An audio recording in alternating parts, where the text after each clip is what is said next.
उद्या आहे 26 जानेवारी. घरोघरी जिलेबी वाटली जाते किंवा आपण बाजारातून जिलेबी घेऊन येतोच. काही जण घरी बनवतात. पण आपल्या महाराष्ट्रात चाललंय काय?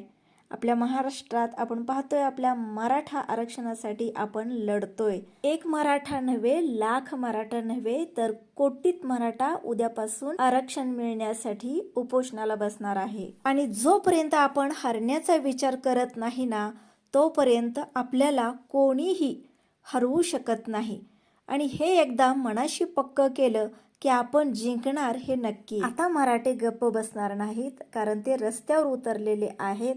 एक मराठा नाही, लाख मराठे नाही, तर कोटीत मराठे आता जागे झालेले आहेत. कधी काळी दिल्लीपर्यंत मराठ्यांचं महाराष्ट्र अशी ओळख असणाऱ्या आपल्याच महाराष्ट्रात आपल्यालाच आरक्षण मागावं लागतं. चला मग मराठी बांधवांनो, तुमचं आमचं नातं काय? कमेंट करून नक्की सांगा आणि चॅनेलला सबस्क्राईब करा.